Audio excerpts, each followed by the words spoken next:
I'm Colin Spoelman. I'm the founder and distiller of Kings County Distillery in Brooklyn, New York. Thank you, thank you. I'm hoping to tell you a little bit about the distillery, how we got started, and then we have 3 different whiskeys to try. We have a coffee whiskey, we have a spiced whiskey, and then we have a rye whiskey, a traditional rye. I grew up in eastern Kentucky in a little town called Harlan, Kentucky. If you've seen the show Justified on TV, that is about my hometown. Very accurate portrayal. So, as you know on the show, they're kind of always getting moonshine from an illegal source. That was absolutely my childhood in high school. I would go to the bootlegger and get Zima or Mad Dog 2020, if you remember these products, but not really moonshine. And it was only after moving to New York City and then coming back to Eastern Kentucky that I actually got interested in moonshine and looked for where people had it. So this is my old bootlegger. This is Mag Bailey. She's actually there's a character on that show that's sort of based on her. And this was actually like a drive-through behind her house, so you could bring your car and there was like a guy who came out and just asked you what you wanted. And there was no carding at the bootlegger, so it was very convenient. And so I would bring a jug like this back up to New York City and share it with people. And sort of through that enthusiasm for this Appalachian Kentucky moonshine, that's what got me interested in distilling. So there is my first still in my apartment in Brooklyn. I had no intention of starting a craft brand. I just wanted to distill. But the federal government tells us that we cannot do that. And so in order to legitimize my apartment operation, I said, okay, well, fine, I'll get the license. Let's see where it goes. And so here we are 16 years later, now in 25 states, fairly established, very, very different than maybe I imagined back in 2010, but this is cool. It's where it is. Thank you, thank you, thank you. So this is the building. We're in the Brooklyn Navy Yard. So if you know New York City, we're sort of between Williamsburg and Brooklyn and Dumbo. Brooklyn Navy Yard was shipbuilding for the US Navy for a long time. And specifically the neighborhood adjacent to the Navy Yard, maybe not coincidentally, was the red light district of Brooklyn and was the there were Irish moonshiners there in the 1860s. And there are stories of the Whiskey Wars of Brooklyn, which were federal officers going into the adjacent neighborhood to go break up illegal stills. And so that's a picture of a scene right outside where the distillery is today. And Al Capone, every distillery needs an Al Capone story. Our Al Capone story is that we was born right across the street from the distillery. And so most distillers' Al Capone stories are not true, but this is documented and you can go check it out. The neighborhood, which had been very Irish, became very Italian.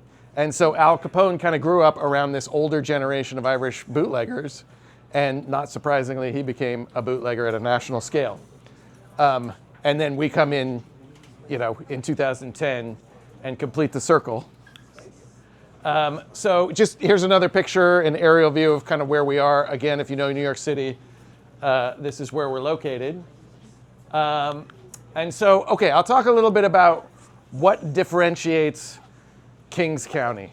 So as a Kentuckian, I surveyed the world. Everybody was kind of asking me about bourbon. What kind of bourbon should I drink? You're from Kentucky, you must know. And I didn't know, but I felt like I should learn. And the more I looked into commercial bourbon, the more disappointing it became. Most of it is made in industrial distilleries. Most of the barrels are traded behind the scenes. There's not a lot of, it's marketed as small batch and authentic, but it's marketed on the billboard that it's small batch and authentic. So there was something disconnecting between the way bourbon was being presented and what I felt like it should be. And there were no family, small, independent distillers left in Kentucky by the time I started. There are some now, but it only have they opened in the last really 15 years.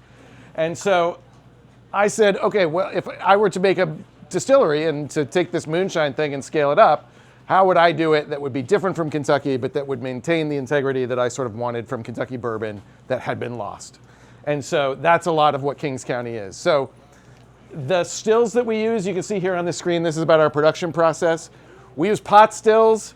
That is a word that is thrown around a lot in spirits marketing, but we make bourbon like Scotch whiskey, or pot still Irish whiskey. We're doing a pre-prohibition, sort of industrialization style of making bourbon, and so the way that we make bourbon and rye whiskey is like you've had, like you wouldn't have had unless you have a pre-prohibition bottle. But that being said, let me pause because I think, does everybody have their sample? Coffee and spice. Coffee and spice. Oh, you have two. Okay, great. Well, let's start with the spiced. Spiced to start. So we've been talking about moonshine. This is really an unaged whiskey that is infused with mulling spices. So cinnamon, clove is fairly dominant. There's a little black pepper. There's a little vanilla. I don't have the full list in my brain right now, but it's on the text sheet. So, but this is a great opportunity to, if something calls for spiced rum, and for whatever reason you want to use a spiced whiskey because whiskey's fun, you can use it, and we use it to make spiced cider, hot toddies, eggnog. Very flexible, very useful. So before we get to the coffee, I'll just talk a little bit broadly about the production process. I talked about our stills. We use all organic ingredients grown in New York State. So this is our farmer, Klaus and Mary Howell Martins. They've grown all the corn that we've ever used for any of our whiskeys. So the moonshine is, the base of this spiced whiskey is 80% New York State grown organic corn. They grow it on their farm. That's their grain bin in upstate New York. It comes to Brooklyn to go into our silo. So we have I don't know how many silos are in Brooklyn, but at least one. And two, really. We got two silos. And then it goes inside and we mash in this vessel. This is our mash cooker. And we do open fermentation. And then these are, again, our stills. So you can see the two sort of traditional pot stills on the right side of the screen. On the left side of the screen is this weird sort of submarine style pot still. As far as I know, we're the only distillery in the country that has one of these. But it was just big enough to fit in the door of the space. So we've kind of maximized our capacity within this very beautiful old building. There's another picture of the stills. So these are we can't make vodka, we can't make gin, we can only really make whiskey at our facility, and that's all we make. So another aspect of our production is we use a lot of different barrel sizes. And that's more, again, like a Scotch production where you would have quarter casks and sherry butts and ex-bourbon barrels. We use all different sizes. Most of them are new charred oak, American oak barrels to meet the bourbon requirements or the rye requirements. But then we have different sizes within that. And that's our barrel room. And then this is Nicole Austin and Ryan Chuchta, who is our current head blender. Nicole was our head blender. Does anybody know what she does now? She's the master distiller at George Dickel in Tennessee. So when Diageo hires your people to go run their distillery, it says something. I don't know what it says. It says maybe you can't afford to keep your people around. But she has done a great job with that job and has really made Dickel into a force in American whiskey, and I'm not surprised. We both come from the same place. We've won some awards for our whiskeys. Most recently, Tales of the Cocktail, I guess it's 2 years ago now, called us Distillery of the Year as part of their spirits competition. So that was very exciting. They named our rye whiskey our barrel strength rye whiskey best rye whiskey, and then our barrel strength bourbon best craft bourbon. And I've written 3 books on American whiskey. One is called The Guide to Urban Moonshining. That one is the most popular. Far less popular was Dead Distillers, which is sort of a history book. And then most recently is The Bourbon Drinker's Companion, and it's kind of a travelogue through craft whiskey. As part of my role, I get to travel around selling whiskey, but I like to go visit my peers, and I've learned a lot doing that, and so I kind of share that in this book. And so I've kind of come to understand the landscape of American whiskey in a sort of a cynical way, because I want distillers to be like Kings County. I want you to have your own stills and make your own, and everything that you say is authentic to your brand is true. Often that is not the case, and more often than not, our local competitors in Brooklyn are, just buying it from Indiana or Kentucky or Tennessee, and they're branding it. And so a lot of American whiskey is a branding exercise on that same industrial generic commodity whiskey. So we have always sought to be different from that. And one way that you can tell our whiskey is different is with the chemical profile of the whiskey. So we sent our whiskeys to a lab to have it analyzed. And so I sent our whiskey on the left side and the second column. And then Jim Beam is there on the third column, and Blanton's is on the fourth column. And so acetaldehyde is what gives you a hangover. You can see we have 9 parts per million, 5 parts per million. Blanton's has 31 parts per million of the thing that gives you a hangover. So part of when I say having a pot still, you can kind of, you have more control over the flavor of the whiskey. You also have control over the sort of not additives, but the congeners, the part of the distillation that you want to avoid when you're running your stills. So we have a much cleaner whiskey. So let me pause and have you guys sample the coffee whiskey. So this is also an unaged whiskey for the most part. There's some aged bourbon in there, but then we dilute it with cold brew coffee. So this is, and we add a little bit of sugar. So this is a really cool spirit. You can use it in place of Mr. Black. You can use it in place of Kahlua if you want. But it's a way to add whiskey into a cocktail that might call for a liqueur.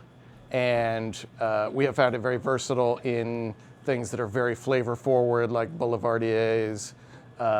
It kind of suits really well in that context. And so my hope for not just Kings County, but really all of American whiskey is that we can recreate the diversity in American whiskey that exists in other places. So this is the map of Scotland with the regions of Scotland. These were the regions of American whiskey until very recently, but now you're starting to see in the Pacific Northwest, there's a lot of American single malts, and in Texas, they have these sort of oak-forward barbecue whiskeys. And the Pacific and the Northeast is kind of the history of rye whiskey, and that's really where Kings County is really looking to the future with some of our whiskeys. So bourbon is very popular, but I think once you get past bourbon, everybody really gets into rye whiskey. And so we have a lot of really cool rye whiskey aging, but that will be the next one that we'll taste. But just to kind of talk about, I don't know if we need to, anyway, people have written about Kings County. Yeah, just to sort of talk about kind of where we're headed going forward. There's sort of this moment happening, especially in craft whiskey, where the market is sort of correcting itself, and the sort of unserious players are maybe leaving. And we have found that our opportunity now is to kind of dig deeper and really go out and work harder and find not just the low-hanging fruit, but all the fruit that we can grab. And so we have found this as an opportunity to kind of, now that the bourbon boom has sort of played out, I think what people have been after the whole time is what we have to offer. And so it's an opportunity to kind of get that into more hands and say, look, this is really something that's different than most everything else that you've had. So a lot of our whiskeys are bourbon. That's kind of how we got started. But again, we're looking to bring in more rye, bring in American single malt. We have a pot still Irish whiskey style whiskey that we can't call pot still Irish style whiskey, but have gotten into a little trouble with the Irish people for that. But it's a cool whiskey, regardless of what you call it. Well, our hope is really to make a whiskey for every single type of person. And even if you're a person who thinks you don't like whiskey, or you think you don't like aged whiskey, or you like silver tequila, or you like Scotch whiskey, Irish whiskey, Canadian whiskey, Japanese whiskey, our hope is to kind of make at least something that will speak to you. And so that creates a really wide variety within whiskeys. Dive into the rye whiskey. So this is 80% New York State grown Danko rye. It's a variety of rye that grows in New York. It's 20% malted barley, so it's a high malt, high rye. There's no corn in our rye whiskey, which is another thing that sort of separates it from a Kentucky rye. Interestingly, rye whiskey that began in New York, in Pennsylvania, in Maryland, there are no distillers left that made rye historically that continue to make rye. So yes, there are brands like Old Overholt is made at Jim Beam in Kentucky. There's Michter's, which is just a brand that was abandoned and got repurposed by somebody else. None of those old rye whiskey distillers remain. So our opportunity has been, let's rediscover what rye used to be in the Northeast. Let's come up with a category for it. We call it Empire Rye, which is if it's made in New York State, grown in New York State, the rye, the grain, distilled in New York State, and then meets the criteria for straight rye whiskey, you can earn the designation Empire Rye.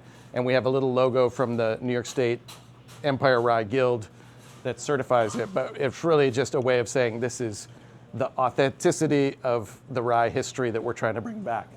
So what do you guys think of the rye? Cool. Yes, thank you. Hold on. Yeah. And this is a really cool whiskey. It's actually, we just came out with it. So we've been designing a rye whiskey. We've released some barrel strength rye whiskeys as very limited releases, but now this is the first time we have an always available sort of 90 proof straight rye whiskey, and that's what you have here. So some cocktail ideas. You guys are creative enough. I won't offend you with that. This is our map of the country. So we're in a lot of states, not every state, but really trying to kind of, if people want to try Kings County, we want to be able to, for people to find it. And then, again, yeah, last but not least, if you happen to be in New York City, please come visit us. This is our tasting room. So it's in this beautiful old, the entrance to the Brooklyn Navy Yard. And that's the inside of it. So we do, in our tasting room, we do cocktails, we do flights of whiskeys. We do, kind of, it's just a place to hang out. So we also sell beer and wine. But I hope that you could make it. And if you do, please let me know that you were here and we'll take care of you. So thank you very much.